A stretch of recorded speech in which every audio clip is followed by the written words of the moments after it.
There is a civilization that destroyed half the ancient world, and we do not know its name, not its real name. Everything we call these people was written by their victims. They left no cities we can point to, no kings we can name, no single line of their own writing.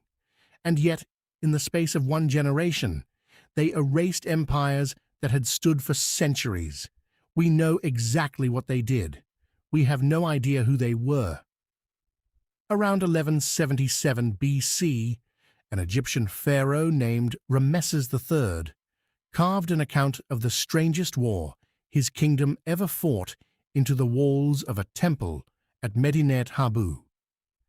The inscription describes a force moving down through the eastern Mediterranean, and it makes a claim no Egyptian scribe would make lightly, that no country could stand against them, that the great powers of the age had already fallen one after another before this force reached Egypt's border, and the archaeology agrees with him. Within roughly 50 years, the Hittite Empire, Egypt's great rival, ruler of Anatolia for 4 centuries, vanished from history. The great trading cities of the Levantine coast burned. Mycenaean palaces in Greece collapsed. Cyprus burned. Trade routes that had carried tin and copper across an entire sea went silent. Writing systems were abandoned. Entire kingdoms simply stopped existing. The Egyptians had a name for the people they blamed. Several names, actually, because they described not one nation, but a coalition. And here is the part that has haunted archaeologists for 150 years. Every one of those names is Egyptian. Not one of them is what these people called themselves. To find out who they actually were, you have to follow 3 threads. First, the carvings themselves, because what the Egyptians drew is far stranger than a war. It shows something no invading army does. Second, a set of clay letters found in the ashes of a burning city, the last words of a doomed kingdom, still unread when the fire reached them. And third, a discovery made in 2016 and a genetic study 4 years later, which finally pulled a real face out of the smoke. Each thread narrows the mystery, and the last one gives us the closest thing to an answer we have ever had. Start with the walls of Medinet Habu. Egyptian temple reliefs are propaganda. Every pharaoh is a giant. Every enemy is a corpse. But they are also the most detailed record we have, and the artists carved their enemies with unusual care. Warriors in tall headdresses of feathers or reeds, others in horned helmets, long swords, round shields, ships with bird-headed prows, unlike anything in the Egyptian fleet. And then there is the detail that changes everything. In the middle of the battle scenes, the Egyptian artists carved ox carts, solid wooden wheels hauled by oxen, carrying women and children and household goods. Armies do not travel with their children. Raiders do not bring furniture.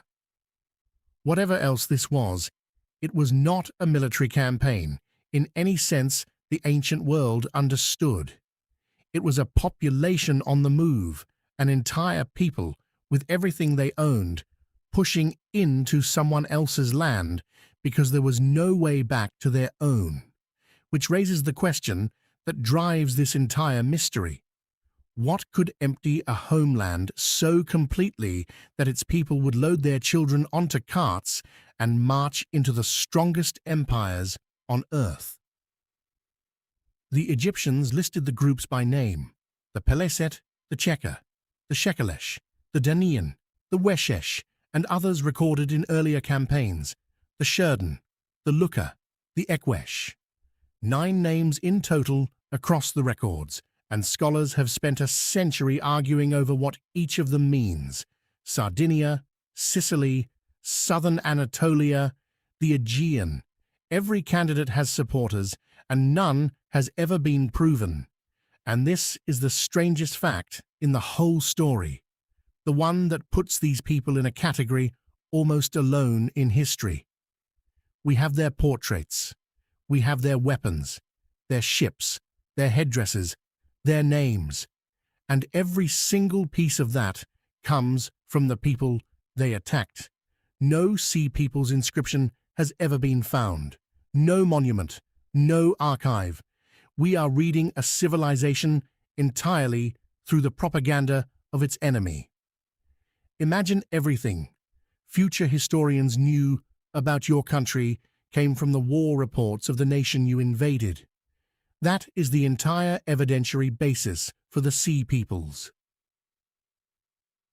But there is one source that isn't Egyptian, and it is the most chilling document to survive the Bronze Age.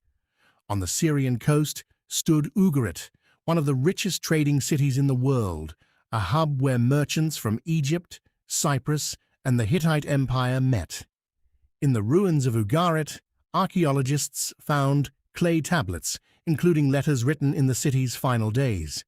In one of them, the last king of Ugarit, Amurapi, answers a plea for help from the king of Cyprus. His reply is essentially a report of his own destruction. Enemy ships have appeared, his own fleet is away in Hittite waters, his army is stationed in Anatolia, the country has been left defenseless, and the towns have already been burned. Ugarit was destroyed and never reoccupied. And the detail that turns this from a document into something else. Some of those tablets were found in a kiln, still being baked when the attack came. The letters were never sent. The city burned before its own words could leave it, and they lay in that oven for 3,000 years, waiting for someone to read them. But notice what the king says. His fleet was gone. His army was gone, sent north on the empire's business. Ugarit did not fall because the invaders were unstoppable. It fell because the system that was supposed to protect it had already broken. The Sea Peoples arrived at a world that was, in some sense, already collapsing. Which brings us to the twist that reframes the entire story, and this one is documented in Egypt's own records. Some of these people had fought for Egypt before.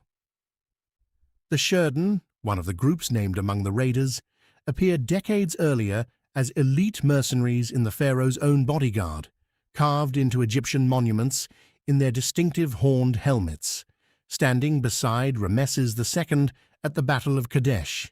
Egypt hired them, trained them, paid them.